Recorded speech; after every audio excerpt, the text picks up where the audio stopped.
जिस तरफ से गुजरोगे हथियार की जरूरत नहीं, तुम्हारी खुशबुओं से हजारों कीड़ों की वो ही मौत हो जाए, तुम्हारी चलत फिरत से यूं ही कीड़ों की मौत हो जाए। आप इश्क मोहम्मदी में डूब जाओ, नशा से ऐसे आजाद हो जाओ। वो नशा किस काम का जो बीवी और बेटी में फर्क नहीं पैदा कर सकता, जो हलाल और हराम, कुफ्र और शिर्क और ईमान के दरमियान इम्तियाज नहीं कर सकता।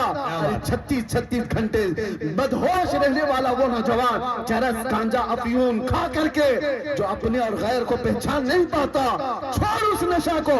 नशा करना ही है तो इश्क मोहम्मदी का करो, मोहब्बत मुस्तफा का करो, कि जिसके सर चढ़ करके ये नशा बोलता है तो फिर वो आम आदमी नहीं रहता, फिर वो जमाने का आला हजरत बन जाता है, वो जमाने का सादी शिराजी बन जाता है, वो जमाने का हाफिज शिराजी बनता है। उसकी जुबान से निकलने वाले कलमे हर एक को मशहूर कर देते हैं। इसीलिए आओ डूब जाओ इश्क मोहम्मदी में। आपको आकर के उलमा से पूछना चाहिए। मौलाना तलाक के मसले मैंने बहुत पूछे हैं, इद्दत के बारे में बहुत पूछा, विरासत के बारे में बहुत पूछा। अब जरा ये तो बताओ मेरे आका कैसे खाते थे, मुझे ये बताओ मेरे आका क्या पहनते थे, मुझे ये बताओ मेरे आका कब चलते थे, कब बैठते थे, कब मुस्कुराते थे, क्या बोलते थे। मुझे ये बताओ मेरे आका ने मंगनी भी की है या नहीं, मुझे ये बताओ मेरे आका ने वलीमा किया है तो कैसे किया है, अगर हुजूर के घर में बच्चा हुआ था तो अकीका कैसे किया गया था। ये होती है तड़प। जब अपने नबी से मोहब्बत हो तो ये तड़प हो। आप आओ और पूछो, पूछ करके अपने नबी की सीरत पर अमल करो। वो दिन आ ही जाएगा, वो दिन आ ही जाएगा। कद अफलहल मुमिनून का तोहफा जो अल्लाह ने तुम्हें दिया है वो सर चढ़ कर बोलने लगेगा। दुनिया पुकार कर कहेगी इससे ज्यादा कामयाबी सुरूए जमीन पर कोई नहीं दिखता, कोई नहीं दिखता।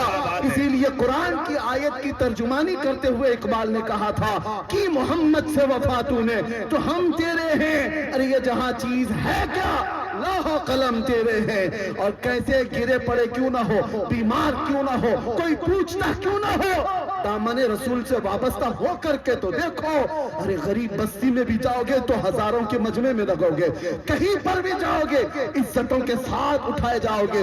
आज हमको कर्नाटक की सरजमीन से यहाँ तक का सफर करने पर हो सकता है अजनबियत मालूम हो, नए लोग हैं, मेरा ना ननिहाल है, ना ददियाल है, ना ससुराल है, कुछ नहीं, लेकिन लोग आंखों पर बिठाते हैं, देखने के लिए बेकरार होते हैं। वो इसलिए नहीं कि ये मेरा जुब्बा कुब्बा और मेरी टोपी देखने आते हैं या मेरा कोई सियासी मनसब देखने आते हैं, नहीं, दूर दराज से 100 200 किलोमीटर का सफर करके इस मैदान में जमा होते हैं तो सबको पता है। और मैं जानता हूँ ये इज्जतें मेरे बाप से, मेरे खानदान से, पैसों से, ओहदे से, इल्म से दी हुई नहीं है।